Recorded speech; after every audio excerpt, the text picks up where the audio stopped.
The dome of a domed ship is a circular area about a third of a mile across. It is filled with grass, trees, ground rushes, and flowers. There is a lake in the middle and a stream that runs around the circumference. It's as much like home as it can be. You'd almost think you were running across any well-kept area on the home world, but when you look up, you see that you are in space, protected only by a clear plastic bubble, a dome. You know, out of all the things you could base alien technology off of, the Pop-O-Matic is not very high on my list. When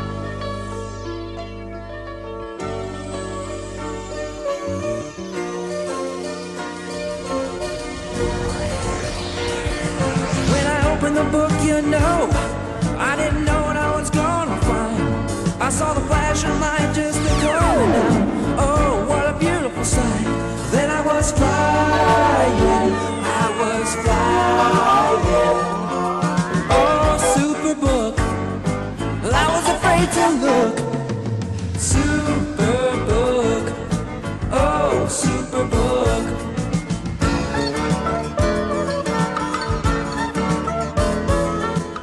"1997 was the Animorphs' big year.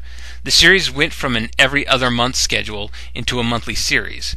It was the introduction of Megamorphs, but most importantly, it connected with its target audience and became a smashing success both critically and financially. It was also, in my opinion, the best all-around written year of Animorphs, introducing Visor 1, the Chi, and the Elemist with a level of craft that was uncommon in the later Ghost-written years. And the year would end with two of the biggest game-changing books in the series, number 13 The Change and the Andalite Chronicles. At this point in the series, the audience has only been given a fraction of the story, thrown into the middle of a war that has already been waging in the depths of space for some decades, and we are only getting a fraction of the story since our only perspective is that of 6 scared teenagers whose main goal is to avoid the enemy. All signs of the history and scope of the war were small and subtle, resulting in a lot of reader speculation and, naturally, a lot of reader fan fiction. The Andalite Chronicles were something of a godsend for those speculating fans, myself included. Imagine if you tried to do a puzzle, but were only allowed to take 3 pieces out of the box every couple of weeks. Then suddenly, BAM! Here's 80 more pieces for you. You still couldn't finish the puzzle, but finally you can start to make out the image you've been constructing. Releasing these prequel books in the middle of the series was a good move too. If they had released them after the main series had ended, as most franchises are wont to do, it just wouldn't have worked so well. This series would have ended and the time for speculation and fanfiction would be over. Besides, would the Andalite Chronicles be as good the first time reading it if you already knew the fate of Arbron, already knew what the Time Matrix was, already knew Elfangor's lineage? Also, unlike the Megamorphs, the Chronicles books didn't have to worry about not messing up the main series continuity. They all took place before number 1 The Invasion, after all. However, I still recommend reading all the books in order of their release for full impact. On the subject of release, this book was actually released as 3 smaller books that would later be combined into the much more common single edition. However, this has the unfortunate side effect of having things introduced and described to us multiple times. You know how each Animorphs book begins with the whole, "I can't tell you my last name or where I live, brouhaha"? Yeah, imagine going through that 3 times in the same book. Blech. One last thing before we begin with the book proper. It's big. The Chronicles are the biggest books in the series.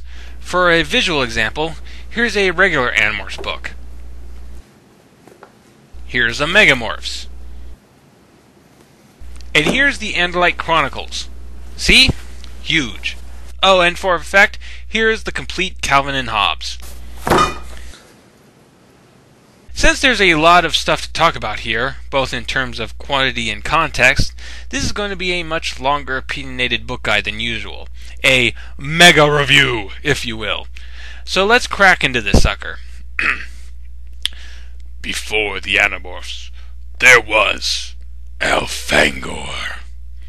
Our book opens with a scene from number 1 The Invasion, with War Prince Elfangor Cyraniel Shamtul bleeding to death in the dirt of the abandoned construction site while Yeerk ships come down.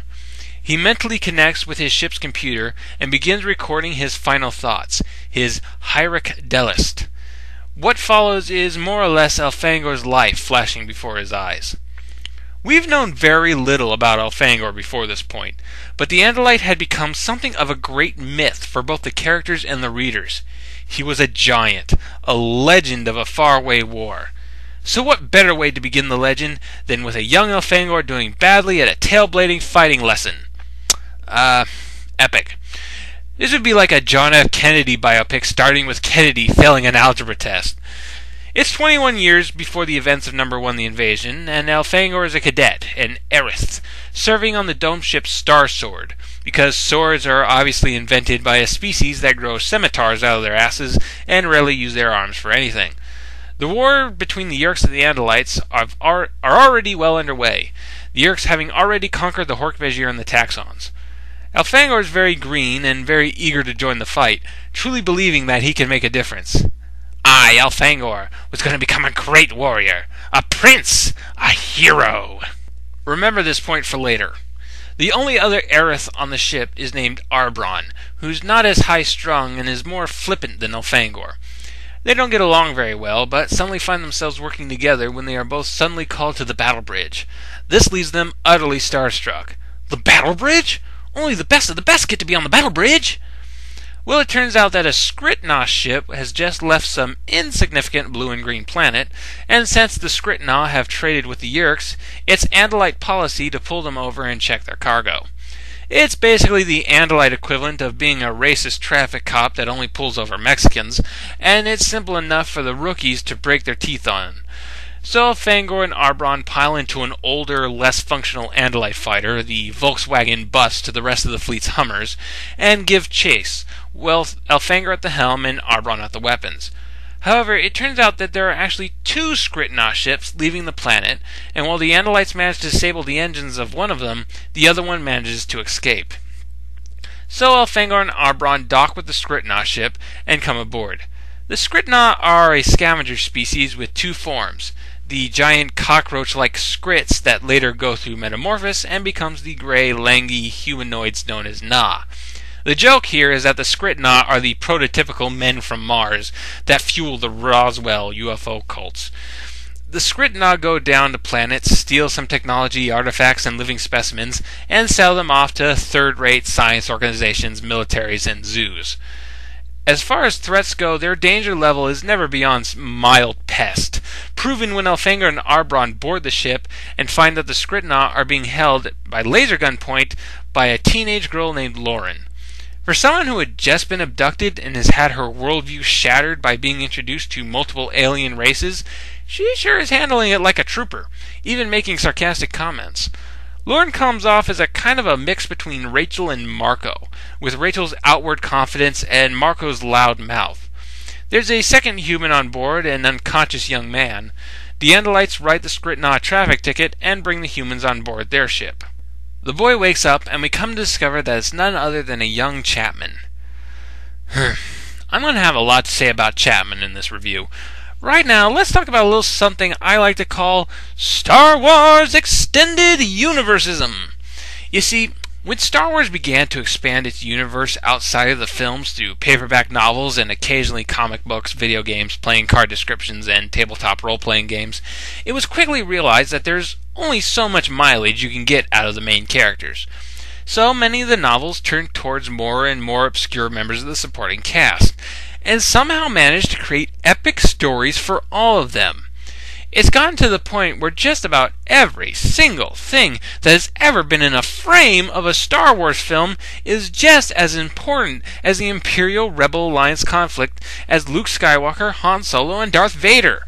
There are no small roles in the Star Wars Extended Universe. This snail motherfucker who appeared about 4 seconds in the background of the cantina scene in Episode 4 New Hope? Yeah, turns out he's Mamu Naden, some garden priest thing who saved the agriculture on his planet from Imperial rule, but unfortunately got exiled to Tatooine as a result, where he managed to trick stormtroopers into believing that them not fighting the droids was the fault of a disgraced Imperial captain. Why can't he just be a space drunk? Why isn't there a Star Wars character that just doesn't matter? That, my friends, is Star Wars Extended Universism. Thankfully, the series doesn't delve into this kind of thing that often, but this is a pretty big face-palming example of it.